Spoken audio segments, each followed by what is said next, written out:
Dari episode review sini, nah akhirnya kita akan review dan analisis lengkap. Dimana ini adalah chapter yang sangat-sangat mind-blowing sekali. Oda mengubah One Piece dari satu chapter ini. Yang gila banget sih, jadi pastikan kalian tonton video sampai habis ya, agar tidak ada informasi yang miss dan setengah-setengah yang buat pemahaman chapter kalian jadi tidak sempurna. Nah mari siapkan kopi, jangan lupa mandi besar, ambil posisi PW, and wadidaw.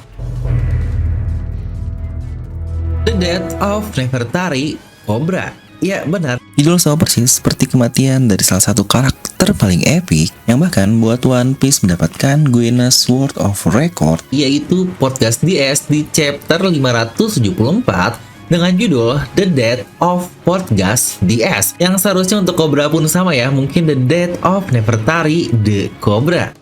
Nah kita langsung masuk ya ke isi chapter yang dilanjut dari chapter sebelumnya, di mana Cobra dia sangat-sangat kaget sekali karena kok bisa-bisanya ada seseorang yang boleh duduk di kursi tersebut, di mana semua orang pun tahu dia ada seorang individual yang boleh mengontrol dunia ini secara penuh. Dan di sini Imu pun berkata bahwa dia akan menjawab dua hal Cobra tanyakan sebelumnya, tetapi dia harus menjawab satu pertanyaan oleh Imu. Di sini lagi-lagi Imu menggunakan kata ganti ketiga ya, agar kita masih belum tahu apakah dia seorang pria atau wanita. Di sini Cobra menjawab jika dia pernah mendengar nama Imu ini sebelumnya, yang menurutnya kebetulan karena salah satu dari ke-20 negara awal juga menyebutkan hal tersebut. Yang tepat sebelum Cobra melanjutkan hal itu, Imu langsung menjawab bahwa mau bagaimanapun kau tidak akan mendapatkan jawabannya. Di sini Imu menjawab pertanyaan Cobra sebelumnya dengan berkata secara langsung sekali kalau dia adalah bentuk dari musuh kuno kami, di mana saat ini sudah cukup banyak nama dia yang bermunculan di dunia ini, tetapi mereka bukanlah siapa-siapa, hanyalah noise biasa, karena mereka tidak mengetahui apa arti dari nama di itu. Dan semua hal ini juga terjadi karena kesalahan atau blunder dari Ratu Lily yang dia lakukan 800 tahun yang lalu. Itu pula yang sebenarnya menjadi alasan kenapa mereka-mereka yang menyebut dirinya sebagai sarjana sejarawan itu untuk mencari tahu tentang Void Century, dan tanpa kesalahan tersebut juga tidak akan ada bajak laut yang saat ini mengincar Poneglyph untuk mendapatkan harta karun. Lagi-lagi, jika bukan karena ketidakkompetenan Lily, hal-hal kuno tersebut tidak mungkin akan tersebar. Di sini pun Imu menjelaskan jika perilisan dari Poneglyph adalah hal terburuk yang berdampak kepada mereka. Jadi saya selalu bertanya-tanya apakah itu benar-benar sebuah kesalahan atau ternyata itu adalah bagian dari sebuah rencana yang lebih besar. Dan di momen itu kita juga melihat bagaimana ke semua Gorosei mereka siap menghajar Cobra, di mana yang sangat menariknya dari kelima Gorosei hanya si Gorosei Gandilah yang terlihat menggunakan pedang, karena sisanya mereka mengeluarkan pistol yang mereka miliki. Di sini Imu pun melanjutkan kebenaran sebenarnya akan terjawab di surat yang ditinggalkan oleh Lily tersebut. Jadi apakah ini sebuah pilihan? Kau hanya menyebutnya sebagai Ratu Lily dari kerajaan Nefertari. Ayo coba sebutkan nama lengkap yang ada di surat itu tepat seperti apa yang dia tuliskan. Yang tepat pada saat itu Cobra pun sudah menyadari jika takdirnya sudah selesai. Sudah pasti mereka tidak akan membiarkan dirinya dapat hidup. Tapi sebelum itu Cobra lagi-lagi mencoba bertanya untuk memastikan nih untuk takdirnya ini dengan bertanya apakah ada jawaban yang akan buat kalian mau membiarkanku pergi dan hidup dari sini. Dimana salah satu Gorosei pun menjawab dengan bilang, takdirmu sudah ditentukan tepat saat kau melihat Imu. Yang sejujurnya ini gila banget gak sih? Supaya nggak kalian niat awalnya cuma untuk nanya-nanya doang, tapi malah masuk ke momen hidup dan mati. Atau bisa dibilang kalian tinggal menunggu ajal nih kapan waktu kalian mati, karena tahu kalian tidak bisa keluar dari tempat itu secara hidup-hidup. Dimana Raja Cobra ini benar-benar raja yang sangat luar biasa sekali. Walau begitu dia tetap teguh dengan berkata apa yang terjadi sebenarnya. Di situ dia berkata, surat yang dikirim dari pemimpin Arabasta 800 tahun yang lalu ditandatangani oleh Ratu Nefertari the Lily. Yang tepat pada saat itu, sepertinya Imu langsung menghajar Cobra dengan salah satu serangannya dan menembus tubuhnya tersebut. Yang sejujurnya ini sangat gila sih. Imu padahal ada jauh di atas tahta, tetapi dia bisa mengendalikan serangan dari jarak yang lain yang bahkan terbilang dari blind spot loh. Yang tahu-tahu dia muncul dari sebelah kiri Cobra. Oh iya, ngomong-ngomong tentang tahta tersebut, ada satu view yang sejujurnya simple tapi sangat luar biasa oleh Oda Sensei. Ditunjukin bagaimana view dari tahta kosong tersebut di bagian sini, yang Oda ini memang nggak pernah ngecewain lah masalah perspektif yang ada di dalam ceritanya. Dan tepat pada saat itu, Sabo dia masuk dan mencoba menolong Raja Cobra. Dia pun mengeluarkan Hiken-nya ke arah Gorosei dan terus sampai ke bagian Imo, yang ternyata serangan tersebut dapat dengan mudah mereka mentahkan dengan kemampuan. Di sini Imo pun berubah sambil ikut berkata dari mana orang ini muncul. Yang ternyata Sabo selama ini dia bersembunyi di salah satu pilar di ruangan tersebut. Yang entah nih apakah Sabo mendengar semua perkataan yang ada atau di ini benar-benar baru datang saat di penghujung saja. Karena kita melihat bagaimana perkataan Sabo yang menurut saya cukup menarik juga. Di situ dia bilang, kenapa atmosfernya sangat buruk sekali ya? Apa yang sebenarnya terjadi? Jika Sabo sudah datang dari sebelumnya, seharusnya dia sudah tahu apa yang sebelumnya menjadi bahasan mereka. Dan tepat pada saat itu, semuanya pun dari Gorosei berubah ke bentukan monster.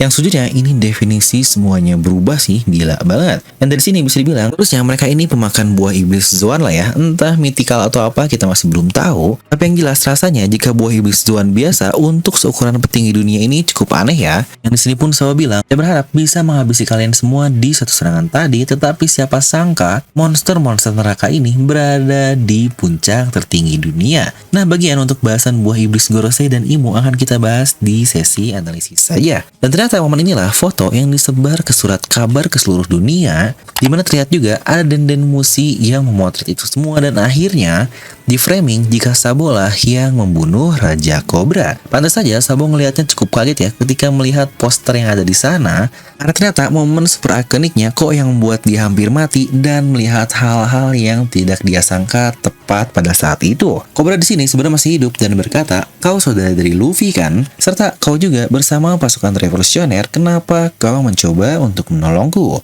Di sini Sabo menjawab dengan sangat jujur, tapi sebentar nih, sebenarnya ada dua versi untuk jawaban dari Sabo ini. Ada yang bilang, jika musuh kami bukanlah para raja-raja, tetapi seseorang di atas mereka. Tetapi ada versi lain juga yang berkata, mereka lebih fokus ke monster-monster dan ratu di dunia ini. Yang rasanya untuk saya jawaban ini sangat aneh sih. Padahal sebenarnya Sabo ini dia baru saja melihat Imo dan monster-monster Gorosei, bagaimana tiba-tiba mereka sudah mengincar semuanya. Jadi sebenarnya saya lebih suka opsi pertama tadi yang bilang, ya mereka mengincar atasan dari raja saja dan bukan para raja yang ada. Yang lagi-lagi bagian ini, sepertinya kita harus menunggu scanation legalnya di hari Minggu nanti. Tapi intinya sama sih, musuh dari Revolutionary Army itu bukanlah para raja, melainkan lebih tinggi dari raja yang ada. Sabo bertanya kepada Cobra, bagaimana kau bisa kenal dengan Luffy? Dan Cobra pun menjawab, aku punya hutang yang sangat besar terhadapnya karena dia sebelumnya menolongku. Ini Sabo pun membawa dan mencoba menolong Cobra, walau Cobra bilang tinggalkan aku karena cuma menjadi beban saja. Tapi kita tahu lah ya sifat Sabo ini seperti apa. Yang akhirnya Cobra pun berkata ada sesuatu hal baru yang saya ketahui dan jika kau mati di sini, pasti ini akan menjadi masalah yang besar. Oleh karena itu, kamu harus tetap hidup dan menyampaikan pesan ini kepada Vivi dan Luffy. Katakan kepadanya bahwa kita memiliki nama di yang sama. Akhirnya saya mengerti apa jalur yang perlu Alabasta lewati. Yang sejujurnya ini adalah kata-kata yang sangat simpel, tetapi dari sini saja terlihat Oda menggambar dua panel simpel ini yang sangat-sangat detail sekali untuk satu momen simpel yang sangat epic. Nah, tapi ngomong-ngomong tentang Sabo yang ngebawa Cobra seperti ini, ada yang inget nggak? Itu sangat persis sekali seperti bagaimana Luffy yang maksa untuk nolong Cobra di Alabasta lalu bersama dengan Robin. Ya emang lah mereka ini adalah seorang saudara. Dan tepat di momen itu, sepertinya Sabo mengingat masa kecilnya ketika bersama Luffy dan Ace dengan berkata, kenapa kalian memiliki nama di yang sama? Apakah itu adalah sebuah kebetulan? Tentu saja mereka yang tidak tahu artinya cuma bisa buat lawakan. Siapa yang peduli? Nama hanyalah nama. Apa kau juga mau nama di namamu Sabo? Maka kalau begitu, aku akan memanggilmu Sadebo. Aduh, ini bocah mau gimana? Pun tetap aja bocah ya. Sadebo ini benar-benar jadi kayak Sadebo ini. Tapi jangan-jangan kalau kayak gitu, Our Lord kita juga ini sepertinya Klandi juga ya. Aldi Taher, anjay. Look at the star, look how they shine for you. Oke lanjut, ternyata di tengah-tengah itu kita bisa melihat Imo menyerang mereka semua dengan satu serangan yang sangat luar biasa yang menembus ke keduanya secara bersamaan. Yang sejujurnya ini kemampuan yang sangat gila sekali sih. Walau mungkin Sabo sedang tidak fokus dan sebagainya, tapi dari satu serangan tersebut saja, yang bahkan bisa menembus Sabo yang notabene seorang Logia user, dan berdampak sangat luar biasa itu, yang bahkan serangan ini bisa dibilang dari blind spot lah, karena mereka tidak sadar, yang berarti itu pastinya butuh ketepatan dan akurasi serangan yang sangat luar biasa. Yang kacau nih jika ternyata Imo memang sekuat itu. Tetapi kita akan coba untuk bahas ini di bagian analisis juga. Dari tengah-tengah serangannya, di sini Cobra melindungi Sabo sambil berkata, Poneglyph wajib kita lindungi. Terbangkan bendera kepada dunia untuk kedatangan dari Fajar. Yang aduh ini lagi-lagi udah tadi Sad Boy disebutin, sekarang Fajar disebutin juga. Bukan, maksudnya Fajar atau Dan untuk membawa cahaya di dunia One Piece ya. Dan itu adalah surat peninggalan dari Nefertari di Lily. Yang waduh banget nih, ternyata semua jawaban ada di Poneglyph. Dan Cobra pun berkata kepada Sabo bahwa kau harus hidup bagaimanapun caranya. Dan lagi-lagi dia mati dalam keadaan senyum dengan mewariskan tekadnya kepada Sabo. Benar-benar mati layaknya seorang Margadi. Lagi-lagi nih, salah satu konteks terpenting ada serial One Piece yaitu Inherited Will. Lagi-lagi Oda demonstrasikan di kematian dari Cobra. Dan di tengah-tengah itu saat Cobra mati, ternyata ada orang lain yang mengintip dan dia working Uapol. Jadi di tengah-tengah hal itu, referee yang masih berlanjut, karena buat yang lupa ya, referee ini terjadi selama 1 minggu full. Yang kita juga tahu, untuk penyerangan dari pasukan revolusioner terjadi kurang lebih sekitar hari keempat atau hari kelima lah. Yang bisa dibilang itu terjadi di tengah-tengah rapat, makanya sebelumnya saya cukup bingung. Lah jika Cobra adalah korban dan mati, kenapa referee masih bisa berlanjut sampai hari ke-7? Padahal ini adalah hari di tengah-tengahnya. Yang ternyata alasannya sesimpel ini. Hanya dikatakan Wapol dan Cobra tidak bisa hadir untuk melanjutkan meeting saja yang sebenarnya sangat simpel. Yang Oda ini bener-bener lah untuk masalah logikanya simpel tapi cukup masuk. Di lain sisi, Vivi ternyata ditangkap di ruangan tamu Pangaya bersama mantan CP9 dahulu yang sekarang ternyata sudah masuk menjadi anggota dari CP0. Di sini ada Jabra, Khalifa, Bruno, Kumadori, dan yang lain-lain. Tapi yang paling penting adalah Tante Khalifa guys, tante favorit kita setelah Black Maria yang aduh pelihara aku dong tante untuk Khalifa ini. Ini terungkap jika Vivi sengaja ditangkap karena Khalifa pun berkata ketika kehilanganmu dikenal luas, maka kau akan hidup seperti peliharaan. Di sini pun Jabra menjelaskan apa-apa saja yang sebenarnya terjadi di luaran sana dan ternyata pasca penyerangan Sai dan Leo, mereka dengan bangga berteriak kalau mereka ini bagian dari armada topi jerami. Yang bener-bener nih, Luffy yang gak tahu apa-apa kok bisa dibawa-bawa. Yang sebenarnya ini momen yang sangat parah juga sih, yaitu percobaan pembunuhan dari Tenryubito. Tapi ya gak apa-apa lah, dulu juga kan Luffy pernah ngehajar sama-sama Carlos sialan ini. Yang ternyata di sisi lain, Fujitora dia malah membantu pasukan revolusioner untuk membebaskan para budak yang sejujurnya ini sangat wajar kenapa dia mencoba membebaskannya. Dimana yang luar biasanya adalah mereka berdua benar-benar bertarung loh karena Ryukyugu sangat-sangat kesal sekali.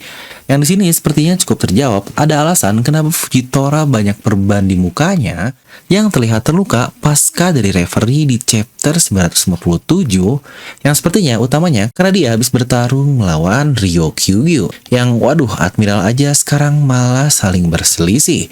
Yang bahkan untuk Fujitora dia sudah 2 kali loh. Pertama dia terang-terangan untuk mendukung Luffy sang bajak laut yang membebaskan Dressrosa, dan sekarang dia juga terang-terangan menolong pasukan revolusioner. Wah, fix sudah nih, mereka jadi aliansi. Dan chapter pun ditutup dengan Wapol yang terus-terusan memakan dinding. Lagi-lagi buat yang lupa kok dia bisa makan dinding seperti itu, karena dia ini pemakan buah iblis Baku Nomi. Makanya Vivi pun terlihat menghilang karena dia sebenarnya termakan oleh Wapol untuk ikutan kabur. Di situ pun Vivi bertanya sejauh mana kau akan kabur, dan Wapol menjawab aku akan kabur sejauh manapun bahkan sampai ke ujung dunia. Dan situ Vivi menjawab oke, aku akan ikut denganmu. Dan terbentuklah aliansi sementara yang kita lihat sekarang di kapal Morgan. Dan kita masuk ke sesi analisis ya yang pastinya bakal jadi favorit dari kalian semua. Kita akan mulai dari bahasan Imu dan tentu saja dengan Gorosei. Kira-kira kemampuan apa yang mereka miliki?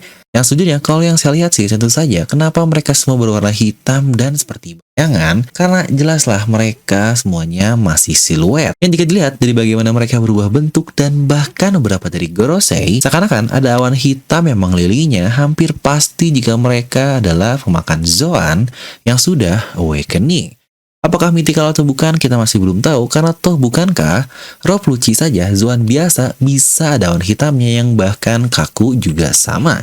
Untuk Imu, entah kenapa saya melihatnya cukup mirip ya dengan Smiley peliharaan dari Kaisar Clown dulu. Yang entah nih kalau menurut kalian kira-kira apa yang cocok untuk buah iblis dari Imu. Untuk Gorosei sendiri, jika dianalisis ada satu orang yang sepertinya ini Garuda yang jadi keinget sama musuh Child Emperor nih di One Punch Man. Untuk Garudanya ada awannya juga dan kemungkinan besar dia adalah Mythical Zoan. Dimana sebelahnya ada yang semacam Oni dengan tanduk luar biasa, lalu juga ada yang seperti badak atau mungkin gajah ya untuk bagian ini. Tapi yang menurut saya sangat menarik adalah yang ini gila sih, dari desain keren banget, cukup terekspos juga. Apakah jangan-jangan itu adalah Gorosei Gandhi ya? Tetapi malah satu yang kepikiran menurut saya adalah karena biasanya buah iblis ini disebut sebagai Akuma no Mi atau Devil no Mi lah kayak nama channel ini, yang berarti buah iblis, dimana jangan-jangan yang masuk ke genus God no Mi atau Kami no Mi yang berarti buah dewa, yang sangat menarik sekali bukan? Nah, dimana jika Imu ternyata adalah seseorang yang sangat-sangat kuat sekali dan bukan pemimpin model perintah saja, yang berarti cerita One Piece benar-benar ala shonen yang semakin tinggi, musuhnya akan semakin kuat. Karena untuk lawan utamanya sendiri, Luffy ini masih banyak pak, masih ada seperti Akainu, lalu juga ada Teach yang punya masalah langsung dengan Luffy.